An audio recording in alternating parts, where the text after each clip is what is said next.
అందరికీ నమస్కారం. నేను వీణా ఇసుకపట్ల అరవ శ్రీధర్ గురించి మాట్లాడదలుచుకున్నాను.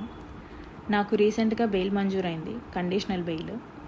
దాంట్లో కండిషన్స్ పరంగా నాకు ఏదైతే బెయిల్ మంజూరైందో ఆ 2 కేసెస్ మీద నేను ఎటువంటి విధంగానూ మాట్లాడకూడదు. అది సోషల్ మీడియా ద్వారా కానీ, మీడియా ద్వారా కానీ, లేకపోతే డైరెక్ట్గా కానీ ఆ కేసెస్ గురించే నేను మాట్లాడకూడదు. సో నాకు బెయిల్ మంజూరైన కేసెస్ గురించి నేను అస్సలు మాట్లాడదలుచుకోలేదు. ఇప్పుడు ఎందుకు మాట్లాడుతున్నానంటే ఇది different, not related to case. ఏంటంటే నేను నా గురించి నా బాధని మీడియాకి వెల్లడించినప్పుడు, ఎక్స్పోజ్ అయినప్పుడు జనసేన అధినేత అయిన పవన్ కళ్యాణ్ గారు సహృదయంతో ఒక కమిటీ వేశారు అరవ శ్రీధర్ ఎమ్మెల్యే మీద. ఆ కమిటీ రిపోర్ట్ వచ్చేంత వరకు జనసేన పార్టీ కార్యక్రమాల్లో, ప్రోగ్రామ్స్లో పార్టిసిపేట్ చేయకూడదు అని చెప్పేసి ఆ లెటర్లో ఉంది.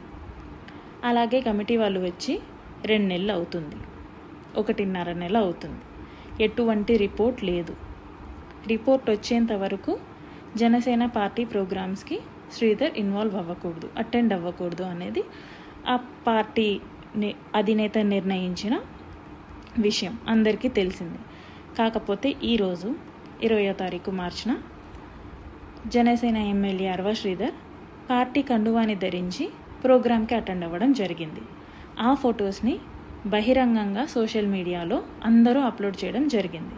అందరూ అనగా అరవ శ్రీధర్, ముక్క రూపానంద్ రెడ్డి, ముక్క వరలక్ష్మి, వీళ్ళందరూ అప్లోడ్ చేయడం జరిగింది. ఎలా అప్లోడ్ చేశారో అనేసి నేను క్వశ్చన్ చేస్తున్నాను.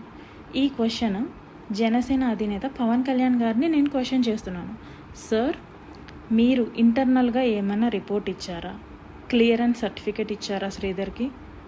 అంత బహిరంగంగా జనసేన కండువా వేసుకున్నాడు అంటే ఎమ్మెల్యే అరవ శ్రీధర్కి మీరు క్లియరెన్స్ ఇచ్చారా?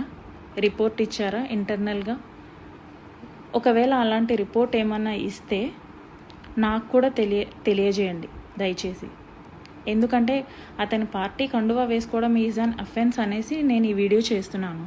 కాకపోతే మీరు ఇంటర్నల్గా ఏమన్నా రిపోర్ట్ ఇచ్చిండుంటే ప్లీజ్ మాకు పబ్లిక్కి కూడా తెలియజేయండి. ఎందుకంటే I'm the one who suffered by him. కాబట్టి నాకు తెలిసి నాకు ఆ రైట్ ఉందనేసి నేను అనుకుంటున్నాను, అందుకే అడుగుతున్నాను. లేదు, మీరు ఎటువంటి రిపోర్ట్ ఇవ్వకుండానే తను మీ కండువా వేసుకున్నాడు, మీ పార్టీ కండువా వేసుకున్నాడంటే పవన్ కళ్యాణ్ గారు, ఐఎమ్ క్లియరింగ్ యూ దట్ ఇప్పటిదాకా శ్రీధర్ దృష్టిలో నాకు మాత్రమే లెక్కలేదనుకున్నాను. ఇక నుంచి నేను అనుకోవాల్సి వస్తుంది శ్రీధర్ దృష్టిలో పవన్ కళ్యాణ్ అనే వ్యక్తికి కూడా లెక్కలేదు అనేసి.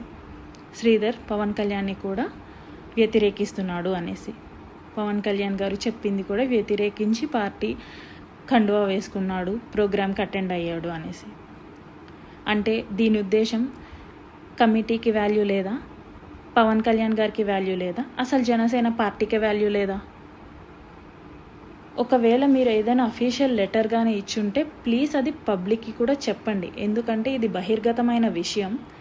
అందుకనే నేను అడుగుతున్నాను, బాధితురాలుగా నేను మిమ్మల్ని అడుగుతున్నాను, ప్లీజ్ దీని గురించి చెప్పండి. అండ్ మీరు ఎటువంటి రిపోర్ట్ ఇవ్వకుండా, ఎటువంటి సజెషన్ కూడా ఎమ్మెల్యేకి ఇవ్వకుండా పార్టీ కండువా వేసుకుంటే మీరు ఎటువంటి చర్యలు తీసుకోదలుచుకున్నారు? మీ పార్టీ గైడ్లైన్స్ని, మీరు ఇచ్చిన లెటర్ని, మీరు ఇచ్చిన గైడ్లైన్స్ని వ్యతిరేకించినందుకు శ్రీధర్ మీద ఎటువంటి చర్యలు తీసుకోబోతున్నారు? ఇప్పటికే 1.5 నెల అయింది.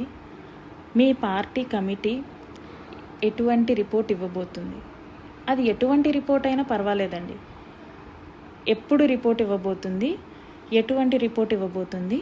నాకు ఏ విధంగా న్యాయం చేయగలుగుతున్నారు అనేసి నేను మిమ్మల్ని క్వశ్చన్ చేస్తున్నాను పవన్ కళ్యాణ్ గారు.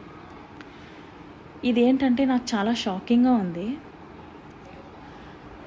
మీ పార్టీ గైడ్లైన్స్ ఇచ్చిన తర్వాత కూడా మీ ఎమ్మెల్యే మిమ్మల్ని లెక్క చేయకుండా పార్టీ కండువా ధరించటం గురించి మీకే వదిలేస్తున్నాను. మీరే ఆలోచించుకొని నాకు తగిన న్యాయం చేయమని చెప్పేసి ఈ రోజున ఈ వీడియో చేస్తున్నాను. థ్యాంక్ యూ సో మచ్ అండి.